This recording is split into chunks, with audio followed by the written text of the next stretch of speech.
Alright, ladies and gentlemen, welcome back to the channel. As highly requested by a lot of you guys, I am here today discussing the no return survival mode once again. I did a previous video on it about 2 weeks ago where we got our initial first look at it and some of the first details. Naughty Dog has shared more in regards to the mode in a new trailer and blog post that we're going to go through today. There's also been gameplay by a lot of outlets. Now, for people are going to ask, I was not invited or got to play it early, so I don't know anything else other than what I'm mentioning in this video and what has been shown. Also, do want to say I will have a video talking about the gameplay that the other outlets posted in another video coming soon. But this is just to talk about the trailer, what was shown, and Naughty Dog's blog post and what they had to say on the mode. There's a lot of stuff, a lot. So if you guys do enjoy this video, please be sure to drop a like, subscribe if you're new, join about that near 30% of people that are subscribed by hitting that red subscribe button, hit the notification bell, have it set to all so you don't miss any of my videos discussing The Last of Us or Naughty Dog. Join about almost near 100,000 people that have all the notifications on for the channel. Go follow me on my social media down below, Discord, Twitter, Instagram, to stay up to date with the latest on the series. For 1,500 likes, you guys did really support my last no return video, so if you guys definitely want to see more, definitely support the content. I greatly do appreciate it. Let's start with the trailer.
Alright, so firstly we're going to discuss the trailer and then we'll go into the article. I'm going to talk about what I saw in the trailer that is notable, break it down for you. So, No Return is a brand new roguelike survival mode designed to let players prove their mettle in randomized encounters and experience The Last of Us Part 2 combat in a fresh experience. So, in this trailer we finally got to find out the playable characters. I know that's been a big question that a lot of people have asked, so we're going to pop it up on screen. There are 10 playable characters, a couple familiar faces, a couple new ones. So we've got Ellie, no shocker there, Dina, Jesse, Tommy, let's frickin' go, Joel, Ali frickin' Luya, the king is back. Yes, we will be playing as Joel. Abby, Lev, Yara, Mel, and Manny. Now, some people ask me in the comments, no Owen? No Owen, I guess, because I guess Owen's just not a fighter. But if you guys do notice, a lot of these playable characters in this mode were companion NPCs in Part 2. Joel was, Dina was, Jesse was, Tommy was. That's just how it is. A lot of these companion characters, they already technically were fighting in Part 2. And you do get to see they get an inventory weapon. So this is when they selected Yara.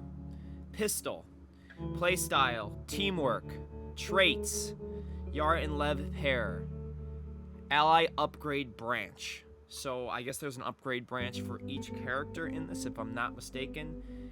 And they get a playstyle and a weapon. And it says choose your hero. Game progression required to access most characters, levels, weapons, and skins shown. So it looks like you're not going to be able to access a majority of everything until you play the mode a lot, which I like. That encourages replayability and makes me want to play a lot more. And if you see at the bottom left of the screen there, it says Complete a Seraphite encounter, I believe, with Yara. Unlocks skin safe house. So each character will have skins, which is awesome. Now in the trailer, we also got Dina. Her playstyle is a little different. She's got a revolver, magnum revolver, and what looks like the crafting symbol, which it says her playstyle is crafting, with the traits being the trap mine recipe, the stun bomb recipe, and a double craft upgrade branch. And her one's different.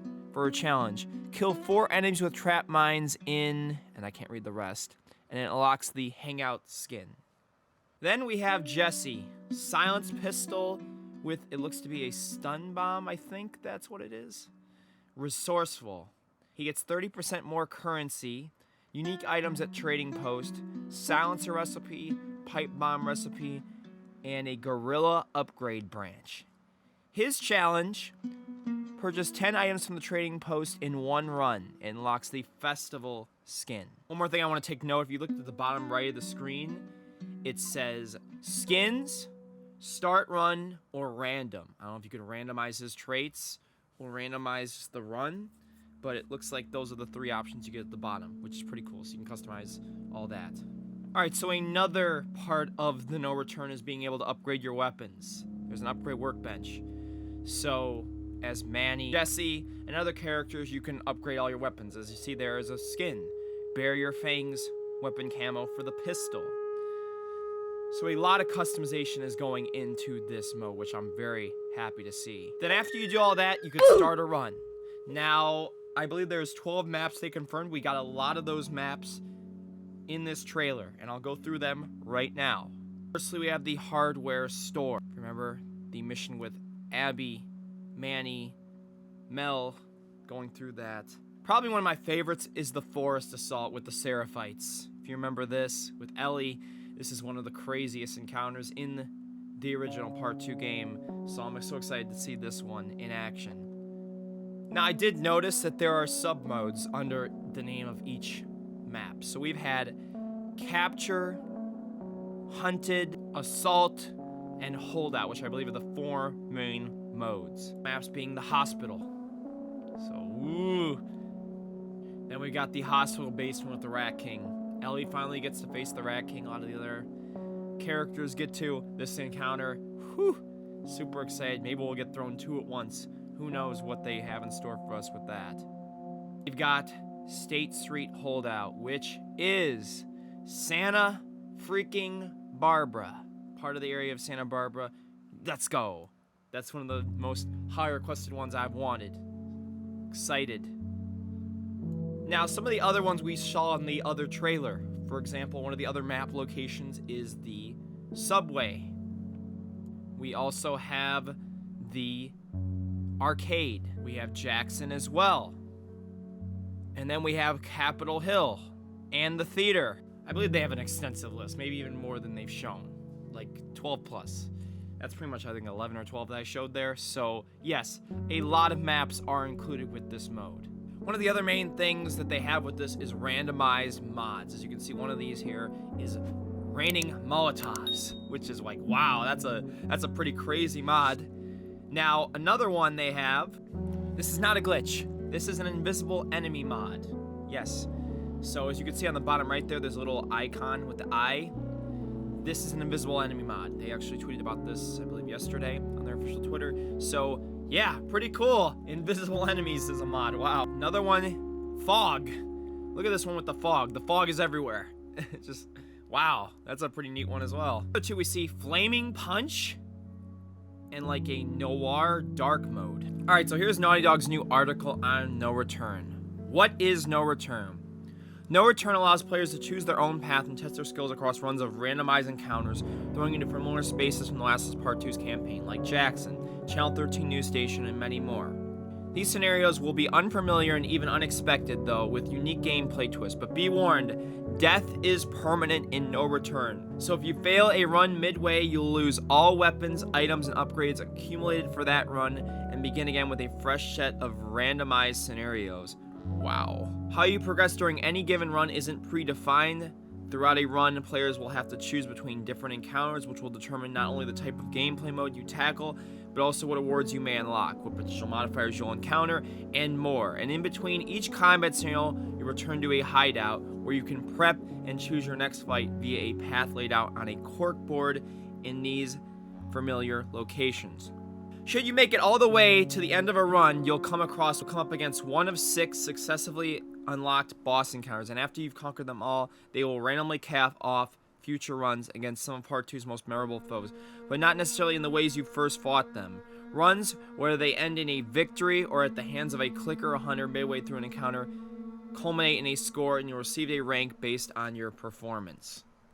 Wow. That is a lot.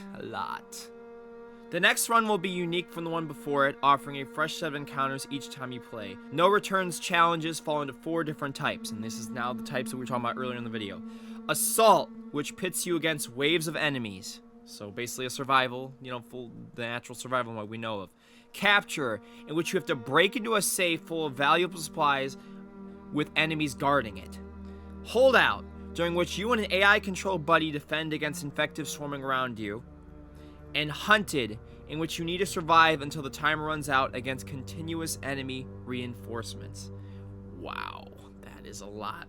Probably the one I'm most excited for. Sounds like the capture one.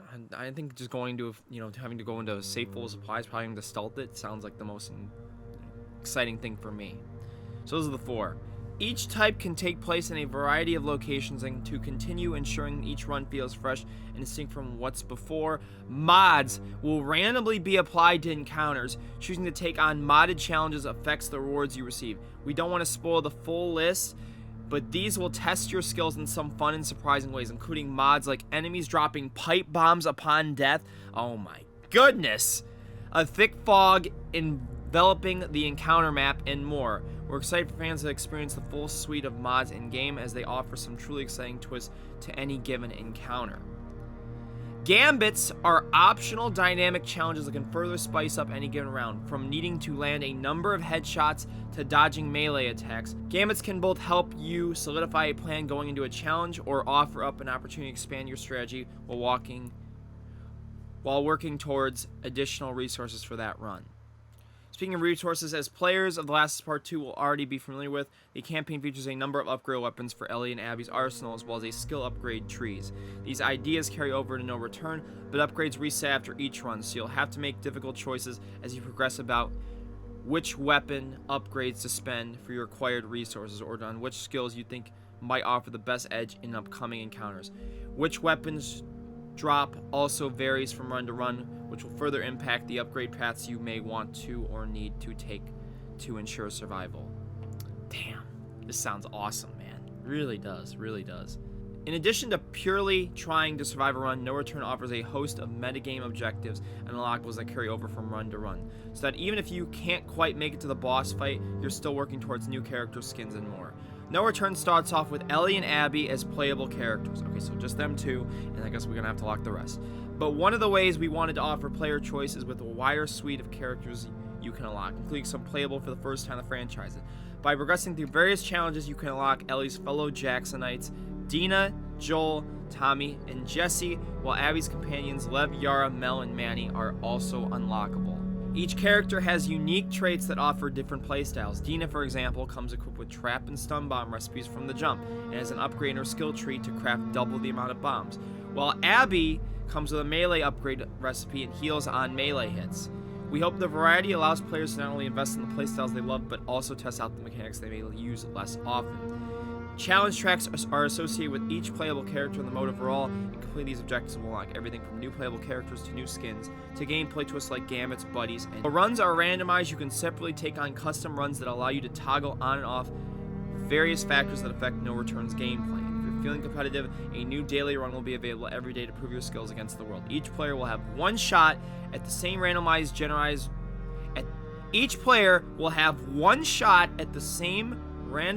generated run with the same character.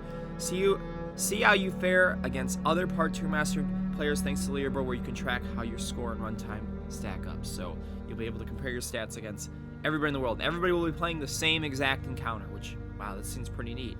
No Return will be playable as soon as you boot up The Last of Us Part 2 Remastered, though we encourage newcomers to play the campaign first to get a handle of the gameplay.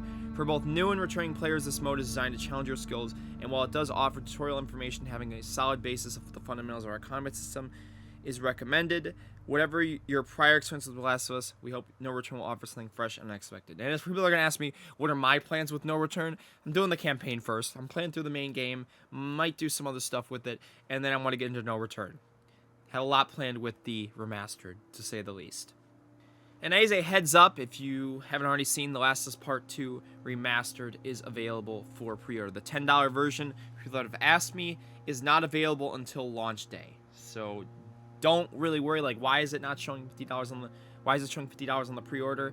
Don't worry. It's only because they're not making the $10 upgrade fee available until the launch day. So you can pre-order right now if you like. WLF edition I did get, but unfortunately for the majority of the world, it does appear it is sold out. So F in the chat for all y'all that wanted to get it if you weren't able to get it that fast. Alright guys, that is going to do it for the video. A lot of stuff in this mode. Let me know what you're most excited for. I will have a video breaking down some of the gameplay in my next video, but that's basically everything you need to know about the mode that was revealed by Naughty Dog in the trailer and that blog post. So thank you guys so much for watching. If you guys drop a like and subscribe if you guys did enjoy this video. Let's go for 1,500 likes. And I want to thank you all so much for watching. We'll catch you guys in the next video. Thank you so much for watching, and have a great day. Bye-bye.